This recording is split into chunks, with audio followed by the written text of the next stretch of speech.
सरकार बलियो त्यति बेला देखिन्छ जब कसैसँग राजनीतिक प्रतिशोध लिनुपर्ने हुन्छ। त्यसको सबभन्दा ठुलो उदाहरण राष्ट्रिय स्वतन्त्र पार्टीका सभापति रवि लामिछाने हुनुहुन्छ। सहकारीबाट पैसा ल्याउन प्रत्यक्ष कतै नजोडिएका उहाँलाई आज देशको सबभन्दा ठुलो सहकारी ठगका रूपमा देशभरि दौडाइँदैछ। हिजो उहाँलाई ठुल्ठुला अफर गरेकाहरू आज न्यायपालिकालाई धम्क्याएर भए पनि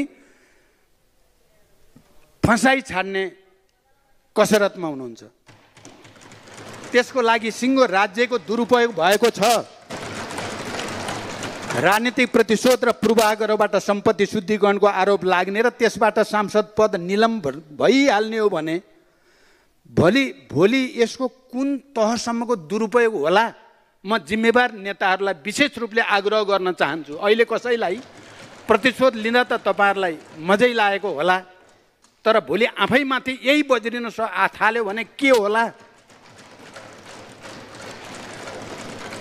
सहकारी ठगीमा सरकारको मापदण्ड विभेदपूर्ण मात्र छैन, बिल्कुल गलत पनि छ।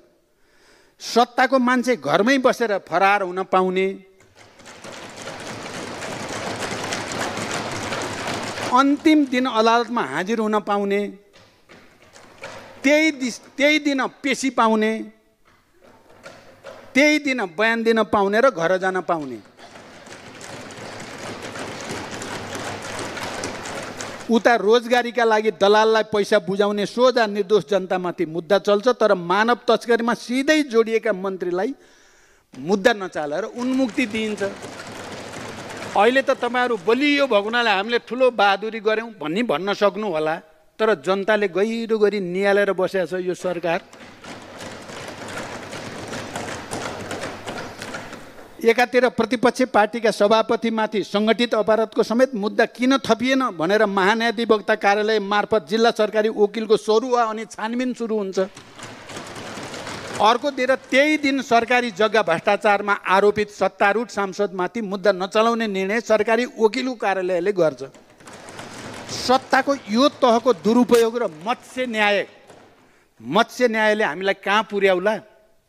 साथीहरू गम्भीर रूपले विचार गर्नु भएको छ। उता सहकारी अपचलनमा सिधै संलग्न नभए पनि कम्पनीमा सहकारीको रकम आएकै कारण अर्का एउटा पार्टीको अध्यक्ष महिनौं हिरासतमा राखिन्छ। उसलाई सम्पत्ति शुद्धिकरण र संगठित अपराधको मुद्दा चलाइन्छ। यदि दोस्रो नेतालाई संगठित अपराध मान्ने हो भने पहिलो नेता त्यो अपराधबाट कसरी जोगिन सक्छ? कर छली र ललिता निवास प्रकरणमा आएको पैसाले केन्द्रीय कार्यालय बनाइरहेको पार्टी संगठित अपराधको मतियार हो कि होइन?